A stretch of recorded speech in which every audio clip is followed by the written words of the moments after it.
नमस्कार दोस्तों, आज मैं आप सभी के समक्ष माघ मास की कृष्ण पक्ष की षटतिला एकादशी की कथा प्रस्तुत कर रही हूँ।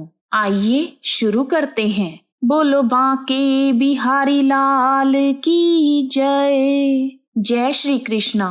एक बार भगवान श्री कृष्ण पांडवों को सभी एकादशियों का महत्व बता रहे थे। इसी बीच युधिष्ठिर ने पूछा, हे केशव, माघ मास के कृष्ण पक्ष की एकादशी का क्या नाम है? उस दिन की क्या विधि है तथा उसका क्या फल मिलता है?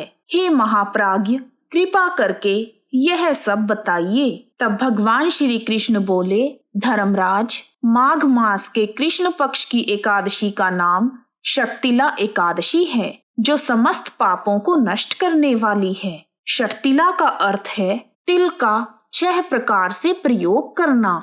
तिल से स्नान, तिल का उबटन लगाना, तिल से होम जप करना, तिल मिला हुआ जल पीना, तिल का दान करना और तिल का भोजन करना।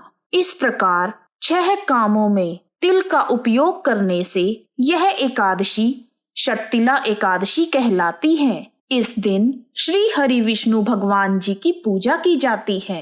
अब मैं तुम्हें षटतिला एकादशी की पाप हारिणी कथा सुनाता हूँ, जिसे पुलस्त्य मुनि ने दालभ्य जी से कहा था। एक बार दालभ्य जी ने पुलस्त्य मुनि से पूछा, हे मुनिवर, पृथ्वी लोक पर सभी प्राणी प्राय पाप कर्म में लगे रहते हैं। उन्हें नरक में ना जाना पड़े, इसके लिए क्या उपाय है? आप बताने की कृपा करें। तब पुलस्त्य मुनि बोले, महाभाग, तुमने बहुत अच्छा प्रश्न किया है। सुनो, इससे संसार के सभी जीवों का भला होगा। इस भेद को ब्रह्मा, विष्णु, महेश तथा इंद्रदेव आदि भी नहीं जानते, परंतु मैं आपको यह गुप्त तत्व अवश्य बताऊंगा।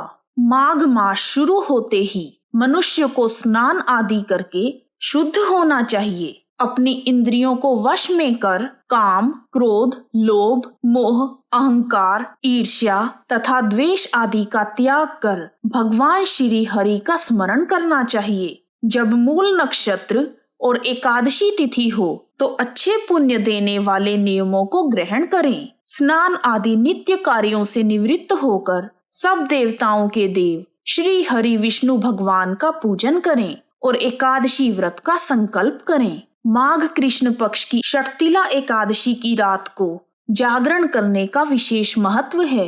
उसके दूसरे दिन धूप, दीप, नैवेद्य आदि से श्री हरि का पूजन करें और खिचड़ी का भोग लगाएं। उसके बाद पेठा, नारियल, सीताफल या सुपारी का अर्घ्य देकर श्री हरि की स्तुति करें। हे सच्चिदानंद स्वरूप कृष्णा, आप बड़े दयालु हैं। हम सभी जीवों को आश्रय प्रदान करें। हे पुरुषोत्तम, हम संसार रूपी समुद्र में डूब रहे हैं, कृपा करके हम पर प्रसन्न होइए। हे कमल नयन, आपको नमस्कार है। हे विश्व भावन, आपको नमस्कार है। हे महापुरुष, सबके पूर्वज, आपको नमस्कार है। हे जगतपते, आप लक्ष्मी जी के साथ मेरा दिया हुआ अर्घ्य स्वीकार कीजिए। श्री हरि की पूजा करने के बाद ब्राह्मण को जल से भरा हुआ घड़ा, छाता, जूता, वस्त्र और तिल से भरा हुआ पात्र दान करें और दान करते समय कहें, हे प्रभु, इस दान के द्वारा आप मुझ पर प्रसन्न हो। इतना कहकर पुलस्त्य मुनि ने कहा, अब मैं तुम्हें इस पावन षटतिला एकादशी की कथा कहता हूँ। एक समय नारद जी ने भगवान श्री विष्णु जी से यही प्रश्न किया था और भगवान विष्णु जी ने जो षटतिला एकादशी का महात्म्य नारद जी से कहा, आज मैं तुम्हें बताता हूँ। भगवान ने कहा, हे नारद, मैं तुम्हें सत्य घटना कहता हूँ, ध्यान पूर्वक सुनो। प्राचीन समय में पृथ्वी पर एक ब्राह्मणी रहती थी।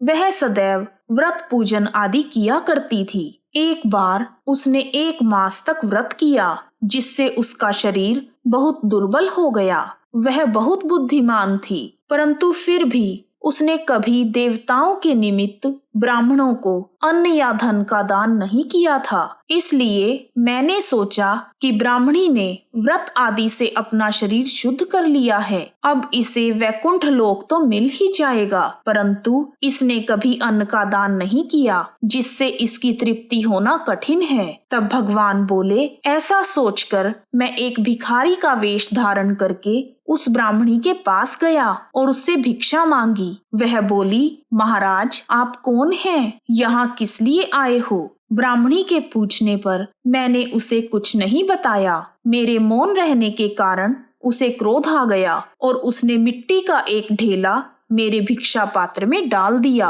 मैं उसे लेकर अपने लोक में वापस आ गया। कुछ समय बाद जब ब्राह्मणी की मृत्यु हो गई तो वह मेरे लोक में आई। उस ब्राह्मणी को मिट्टी का दान करने के कारण वहां पर एक सुंदर महल मिला। जैसे ही वह महल के अंदर गई वह हैरान हो गई। महल तो खाली था, उसमें कुछ भी नहीं था। वह घबराकर मेरे पास आई और कहने लगी, भगवन मैंने तो अनेक व्रत किए हैं और अनेकों प्रकार से आपकी पूजा की है, परंतु फिर भी मेरा घर अन्न आदि सभी चीजों से शून्य है। इसका क्या कारण है? इस पर मैंने कहा, पहले तुम अपने महल में जाओ और दरवाजा अंदर से बंद कर लो। कुछ समय बाद तुम्हें देखने के लिए देव कन्याएं आएंगी, तब तुम उनसे षट्टिला एकादशी का पुण्य और विधि पूछना। उनके बताने के बाद ही तुम दरवाजा खोलना। मेरे ऐसे वचन सुनकर वह अपने महल में चली गई और उसने दरवाजे को बंद कर लिया। जब देव कन्याएं आई और उन्होंने दरवाजा खोलने को कहा, तब ब्राह्मणी बोली, आप मुझे षट्टिला एकादशी का महात्म्य और पूजा विधि बताएं, उसके बाद ही मैं दरवाजा खोलूंगी। उनमें से एक देव कन्या कहने लगी, मैं तुम्हें षट्टिला एकादशी का महात्म्य और पूजा विधि बताती हूँ। जब ब्राह्मणी ने षट्टिला एकादशी का महात्म्य और पूजा विधि सुन ली, तब उसने दरवाजा खोल दिया। तब देव कन्याओं ने देखा कि यह तो पहले जैसी मानुषी है। उस ब्राह्मणी ने उनके कहे अनुसार षट्टिला एकादशी का पूरे विधि विधान से व्रत किया, जिसके प्रभाव से वह सुंदर और रूपवती हो गई और उसका महल अन्न धन आदि भंडार से भर गया। बोलो विष्णु भगवान की जय। कथा समाप्त। जो मनुष्य षट्टिला एकादशी की कथा का श्रवण करते हैं उनका दुर्भाग्य सौभाग्य में बदल जाता है और सभी प्रकार के कष्ट दूर हो जाते हैं और अंत में मोक्ष की प्राप्ति होती है। बोलो बांके बिहारी लाल की जय। एक अन्य कथा के अनुसार एक गांव में एक अहीर रहता था। वह जंगल से लकड़ियां बीन कर लाता और उन्हें बेचकर अपना गुजारा करता था। एक दिन वह लकड़ियों का गट्ठा देने एक सेठ के घर गया। वहां उसने देखा कि किसी पूजा की तैयारी चल रही है। तब उसने सेठ जी से पूछा, सेठ जी यह सब क्या हो रहा है? तब सेठ जी ने उसे बताया कि कल षट्टिला एकादशी का व्रत है। यह सब विष्णु भगवान की पूजा की तैयारी कर रहे हैं। फिर उसने सेठ जी से पूछा कि षट्टिला एकादशी का व्रत कैसे किया जाता है और इस व्रत को करने से क्या फल मिलता है। सेठ जी ने उस अहीर को षट्टिला एकादशी की पूजा विधि और कथा बताई। उसके बाद अहीर ने घर आकर अपनी पत्नी को षट्टिला एकादशी के बारे में बताया और अगले दिन दोनों ने पूरे विधि विधान से षट्टिला एकादशी का व्रत किया। उस व्रत के प्रभाव से अहीर की गरीबी दूर हो गई और वह अपने गांव के नामी लोगों में गिना जाने लगा। बोलो बांके बिहारी लाल की जय। श्री कृष्ण गोविंद हरे मुरारी, हे नाथ नारायण वासुदेवा।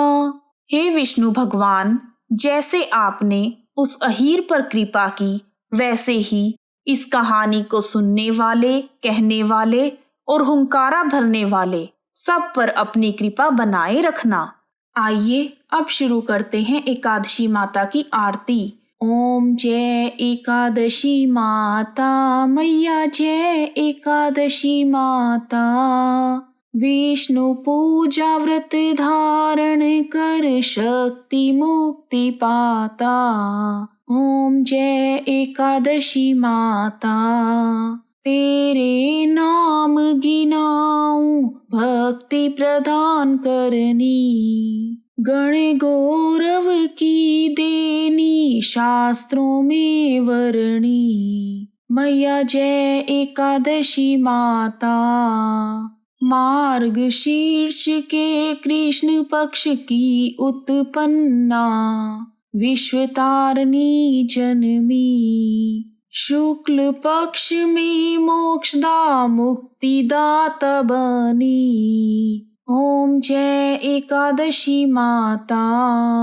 पोष कृष्ण पक्ष की सफला नामक है। शुक्ल पक्ष में पुत्रदा आनंद अधिक रहे। ओम जय एकादशी माता। नाम षटतिला माघ मास कृष्ण पक्ष में आवे। शुक्ल पक्ष में जया विजय सदा पावे। ओम जय एकादशी माता। विजया फागुन कृष्ण पक्ष शुक्ल में आमल की। पाप मोचनी कृष्ण पक्ष चैत्र महाबली की। ओम जय एकादशी माता। चैत्र शुक्ल में कामदा धन देने वाली। नाम वरुथनी कृष्ण पक्ष वैशाख माह वाली। मैया जय एकादशी माता। शुक्ल पक्ष में मोहिनी अपरा ज्येष्ठ कृष्ण पक्षी। नाम निर्जला सब सुख शुक्ल पक्ष राखी। ओम जय एकादशी माता। योगिनी नाम आषाढ़ में जानो कृष्ण पक्ष करणी। देव शयनी कहायो शुक्ल पक्ष धरनी। ओम जय एकादशी माता। कामिका श्रावण में कृष्ण पक्ष कहिए। श्रावण शुक्ल पवित्रा आनंद से रहिए। ओम जय एकादशी माता। अजा भाद्रपद कृष्ण पक्ष की परिवर्तिनी शुक्ला। इंद्र आश्विन कृष्ण पक्ष में व्रत से भव सागर निकला। ओम जय एकादशी माता। पापांकुशा है शुक्ल पक्ष आप हरन हारी। रमा मास कार्तिक में सुखदायक भारी। ओम जय एकादशी माता। देव उठनी शुक्ल पक्ष की दुख नाशक मैया। पावन मास में विनती पार करो नैया। ओम जय एकादशी माता। परमा कृष्ण पक्ष में जन मंगल करनी। शुक्ल मास में पद्मिनी दुख दरिद्र हरनी। ओम जय एकादशी माता। एकादशी माता की आरती जो प्रेम से गावे। जन गुर दिता स्वर्गवासा निश्चय वह पावे। ओम जय एकादशी माता। जय एकादशी माता। मैया जय एकादशी माता। जय श्री हरि विष्णु भगवान।